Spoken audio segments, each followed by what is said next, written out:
Oi, pessoal. Enfim, consegui resolver aqui a situação desse computador para poder gravar o áudio dessa apresentação que eu mostrei para vocês alguns encontros atrás, né?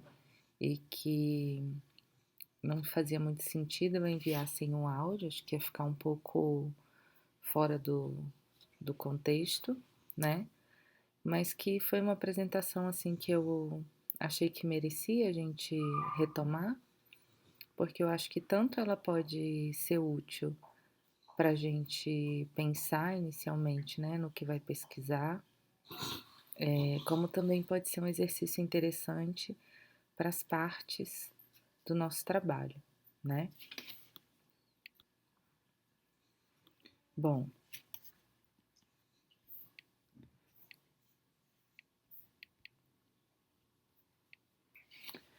nas primeiras semanas dos nossos encontros, seja em TFC1 ou TFC2, eu percebi que vários estudantes estavam com dificuldades, né, em pensar seus objetos de estudo, seja na construção do projeto, seja no desenvolvimento da monografia, inclusive porque muitos de vocês mudaram de tema, né? Nesse processo, passaram por situações específicas com relação ao desenvolvimento das pesquisas de vocês. Então, essa apresentação ela veio um pouco, né, no sentido de trazer uma reflexão sobre a importância desse momento que é a escrita do nosso projeto, né, e o desenvolvimento da nossa monografia. Por isso que uma das primeiras coisas que eu coloquei aqui como ponto de partida foi por onde começar, né?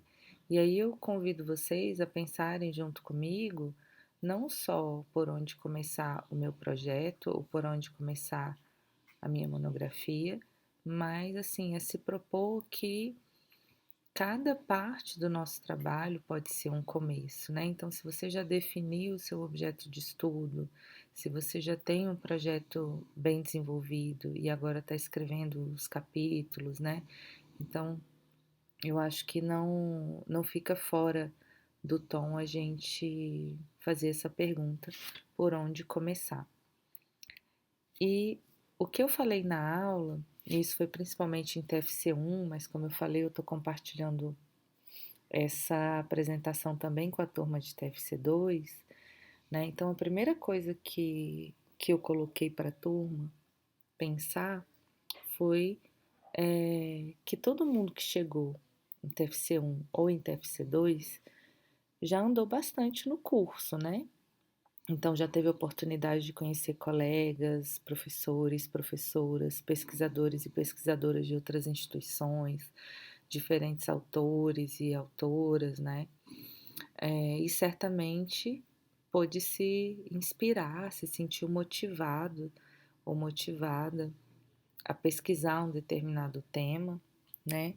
Seja por alguém que conheceu, por algum trabalho que desenvolveu ao longo do curso, ou mesmo por questões que nos mobilizam, né? Que nos mobilizam afetivamente.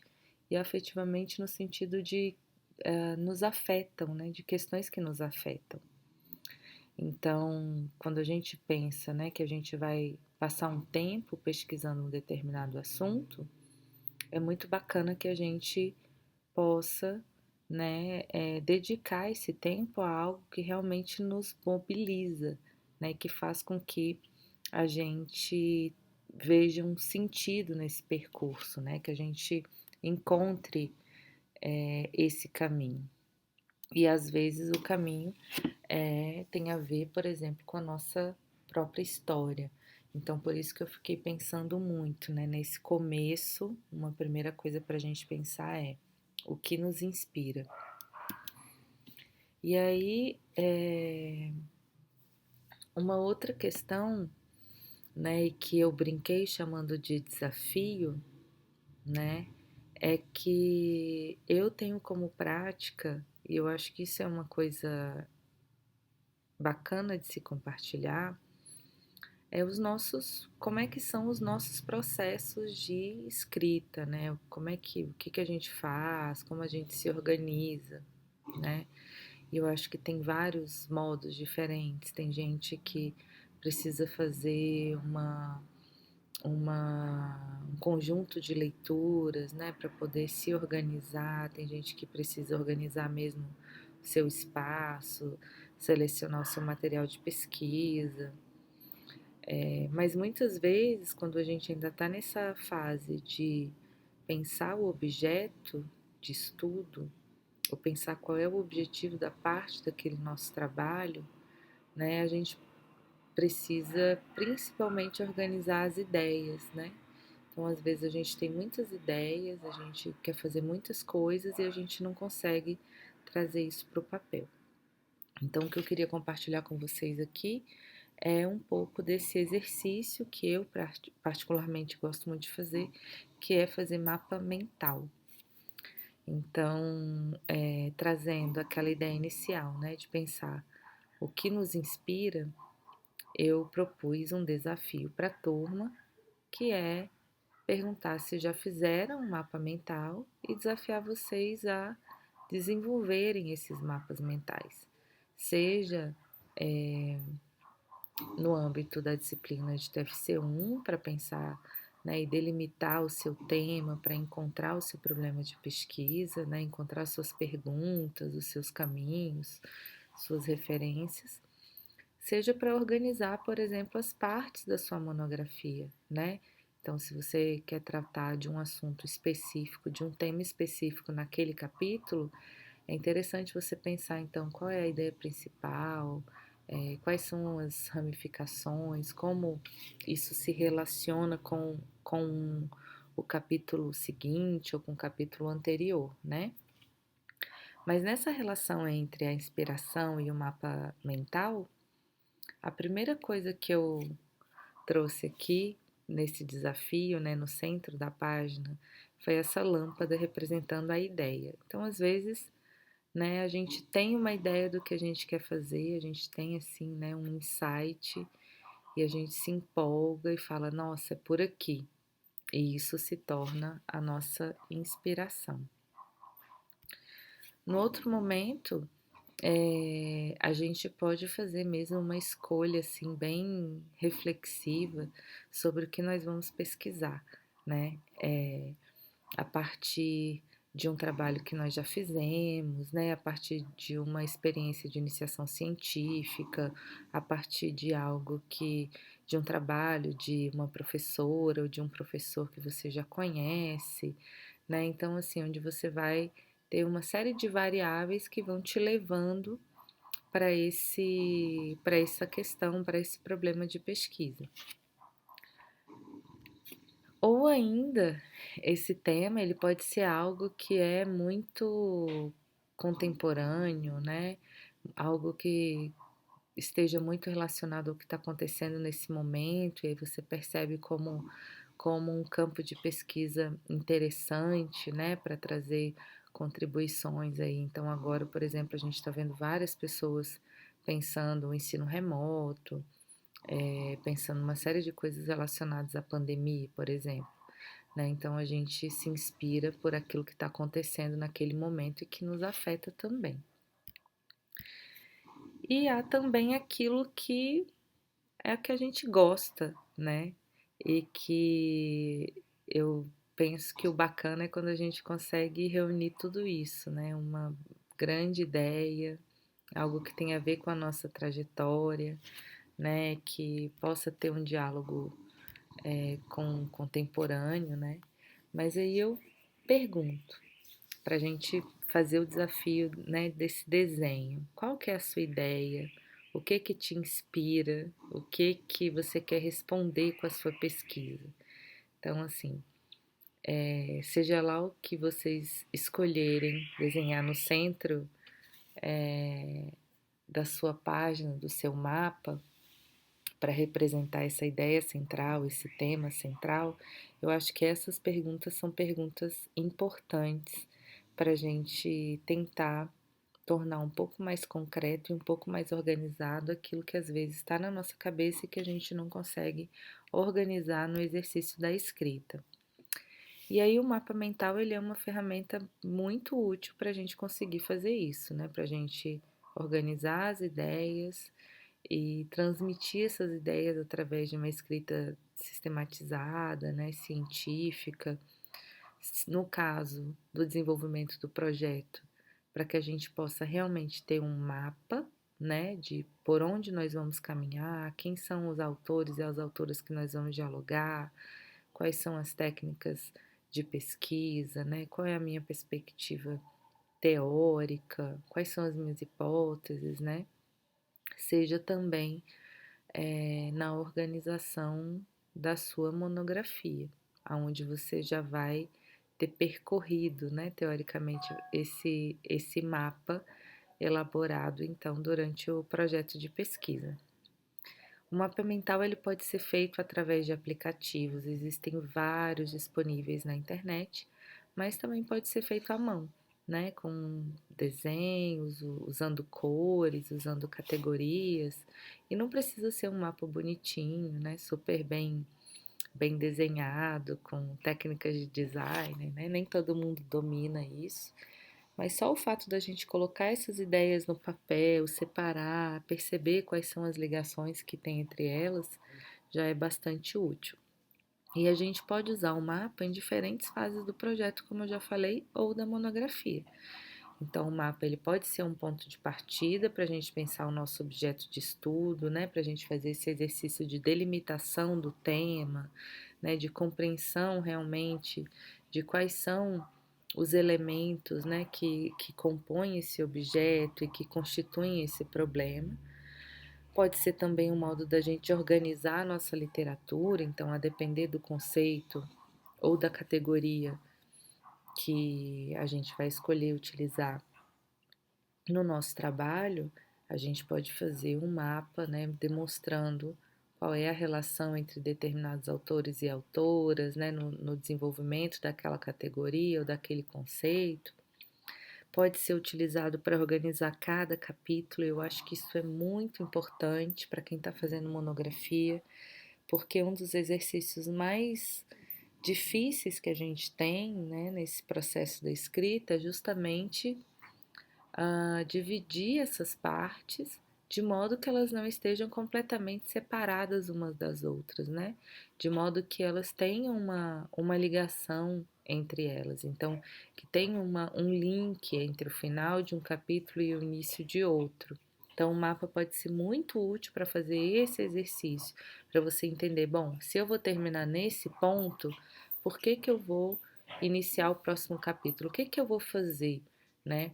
E aí, uma dica que eu dou para quem está fazendo monografia, que eu acho que é bem útil, é sempre a cada capítulo você fazer uma pequena introdução do que você vai apresentar naquele capítulo. Isso é muito bacana para a gente também ter um sentido, né? Ter uma direção e conseguir enxergar o fim do capítulo, saber aonde a gente quer chegar.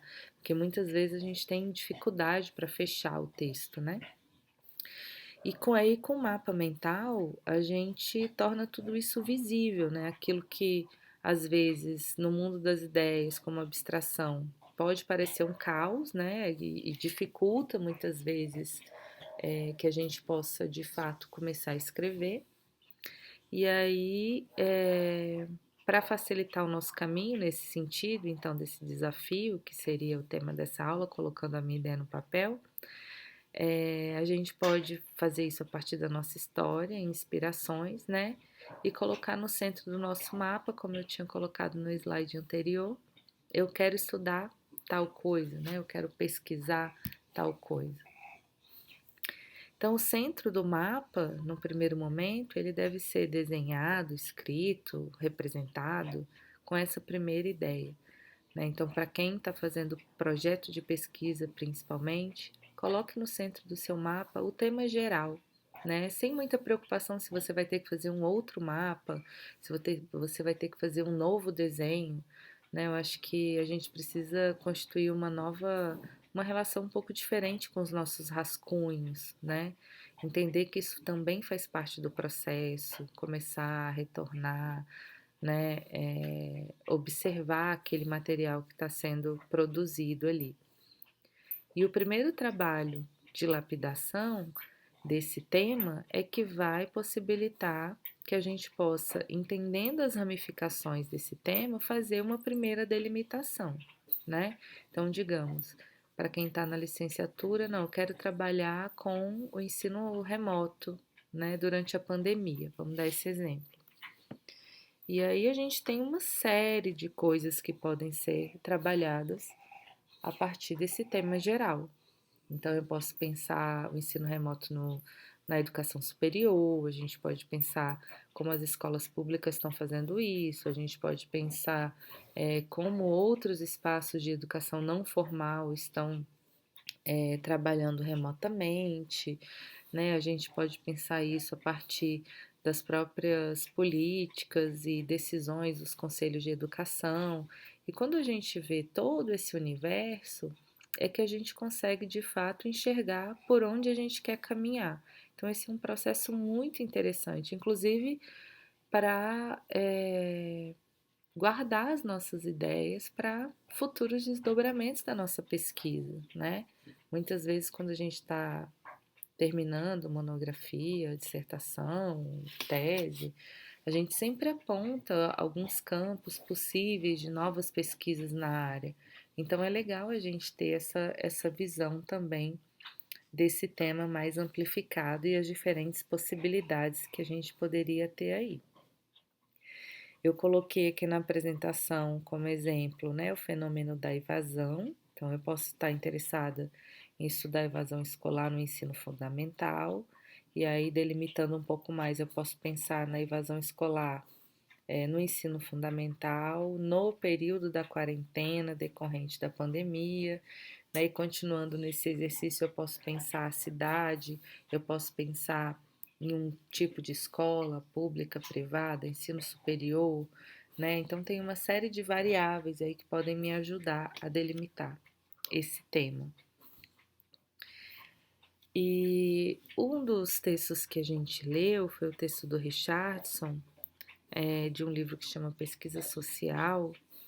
Robert Richardson, o autor, ele coloca alguns itens que devem compor especificamente a justificativa. E eu penso que esses itens que ele lista lá na página 55 são bem interessantes para a gente pensar esse ponto de partida, né? Esse primeiro desenho do nosso mapa mental.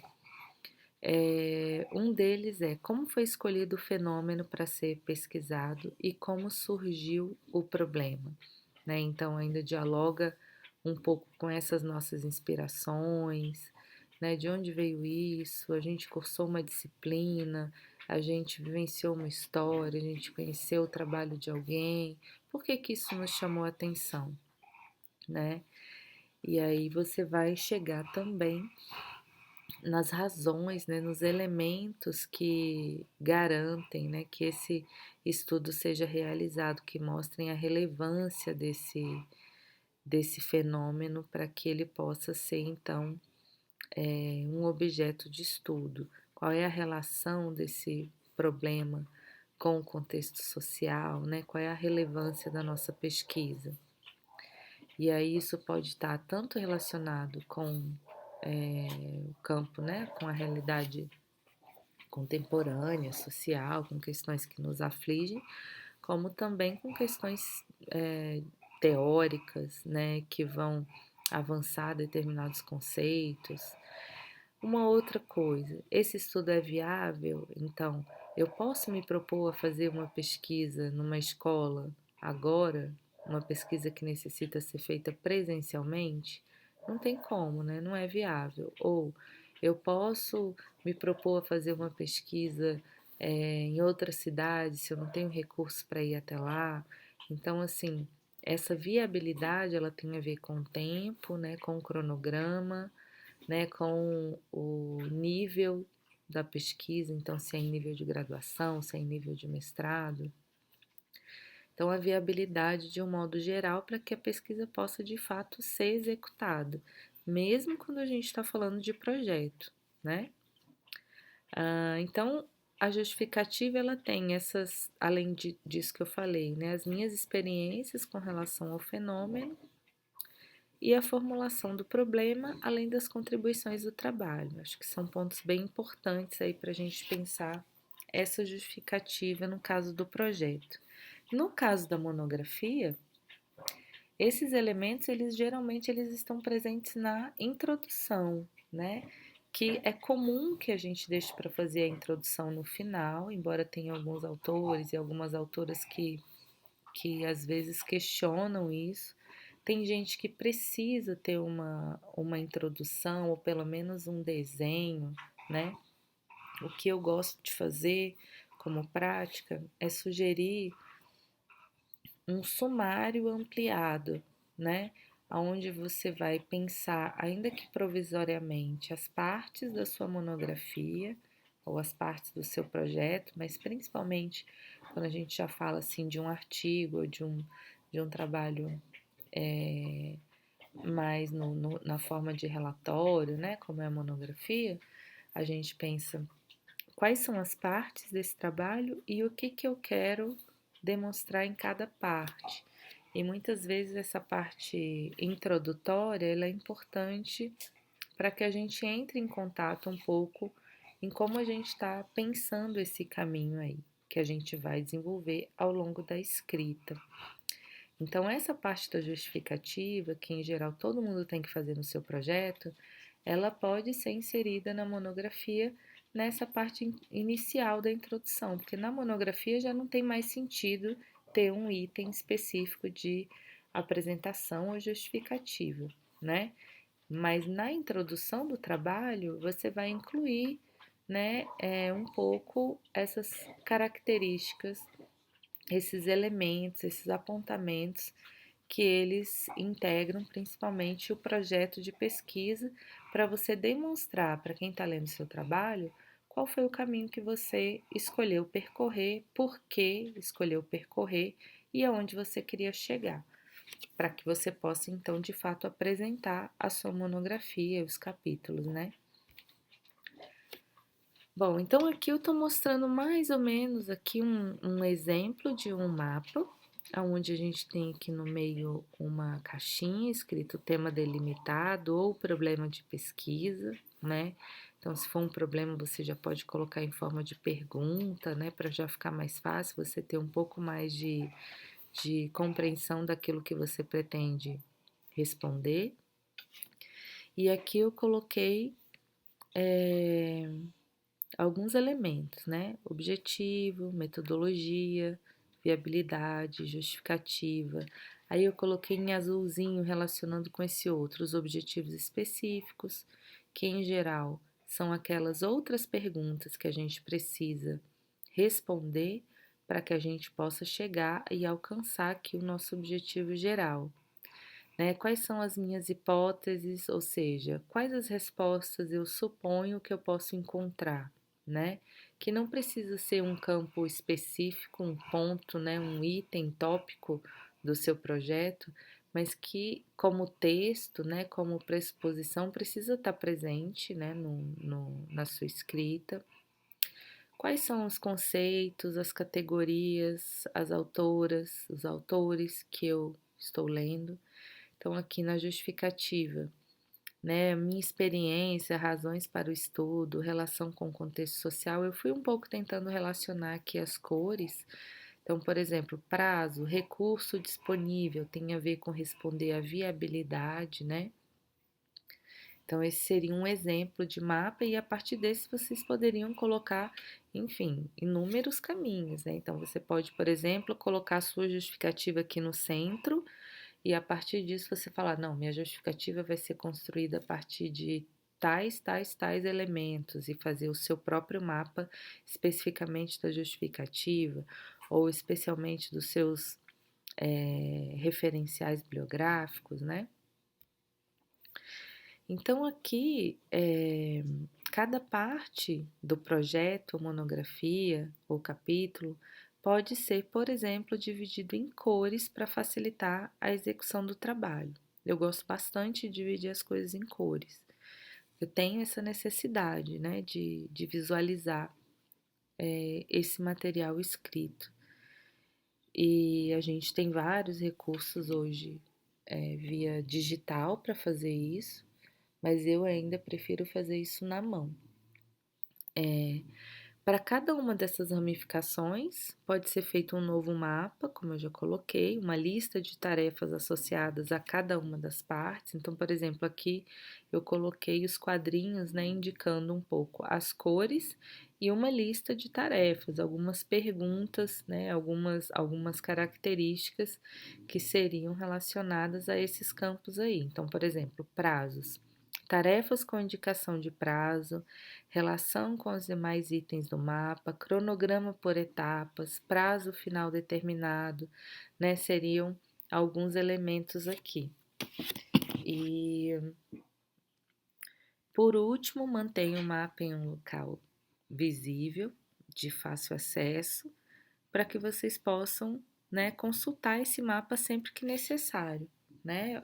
Ou mesmo alterar o mapa, porque às vezes a gente vai por um caminho e esse caminho ele não se mostra mais tão viável como se mostrou num primeiro momento, o que também é perfeitamente possível agora, considerando prazos, considerando, né, todos os outros elementos que constituem o seu trabalho, seja um projeto de pesquisa, uma monografia, né, um trabalho de iniciação científica, enfim. Né, é sempre possível mudar o percurso, às vezes a própria pesquisa traz isso para a gente. Né? A gente pensa que vai por um caminho e de repente esse caminho se torna inviável. Então, gente, espero ter contribuído. Essa apresentação, como eu falei, se relaciona aos conteúdos das primeiras aulas de TFC1 sobre exercício da escrita, mas também utilizado como material auxiliar em TFC2 e tem como referência a minha própria experiência no meu percurso de formação acadêmica. O texto que eu citei do Robert Richardson, Pesquisa Social, Métodos e Técnicas, e eu desafio vocês a fazerem esses mapas ou esse mapa, compartilharem comigo, porque com o mapa é sempre mais fácil saber onde se quer chegar, né? Então, assim, espero ter contribuído e um abraço para vocês.